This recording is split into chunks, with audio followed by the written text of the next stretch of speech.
నేను పోలీస్ అధికారులకి అడుగుతున్నా, మా రేవంత్ రెడ్డి గారికి అడుగుతున్నా, హిందువులకేనా ఈ రూలు? ముస్లింలకి ఇట్లాంటి రూలు ఉండవా?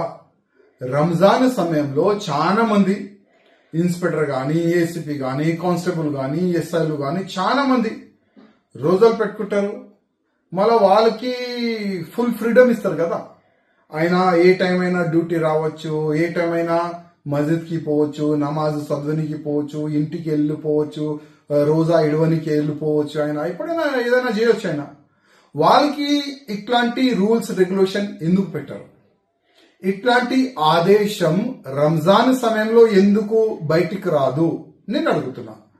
అంటే హిందూ ఫెస్టివల్ ఉంటే, హిందూ పండగలు వస్తే, అయ్యప్ప స్వామి దీక్షా సమయం వస్తేనే ఇట్లాంటి రూల్స్ యాద్ వస్తుందా నేను అడుగుతున్నా. మా రేవంత్ రెడ్డి గారికి నా ఒకటే ఒక నివేదిక, రూల్ ముస్లిమ్స్ కానీ, హిందువులు కానీ, సిక్కు కానీ, ఇసాయిలు కానీ ఒకటి సమానం ఉండాలి. అంటే హిందూ ముస్లిమ్స్ రెండు కళ్ళులుగా ముఖ్యమంత్రి గారు మీకు ఉండాలి. రూల్ హిందువులకి ఏ విధంగా మీరు పెడుతున్నారు, వచ్చే సమయంలో రంజాన్ సమయంలో కూడా ముస్లిమ్స్ కూడా అట్లనే ఒక రూల్ పెడితే చాలా బాగుంటుంది. లేకపోతే హిందువుల్లో ఏం మెసేజ్ పోస్తుంది? కాంగ్రెస్ అంటే ముస్లిమ్స్ పార్టీ, ఆల్రెడీ మీరే అన్నారు. కాంగ్రెస్ అంటే ముస్లిమ్స్ పార్టీ, హిందూ పార్టీ కాదు. దానికి మీరు ప్రూవ్ చేస్తున్నారని నేను అనుకుంటున్నా.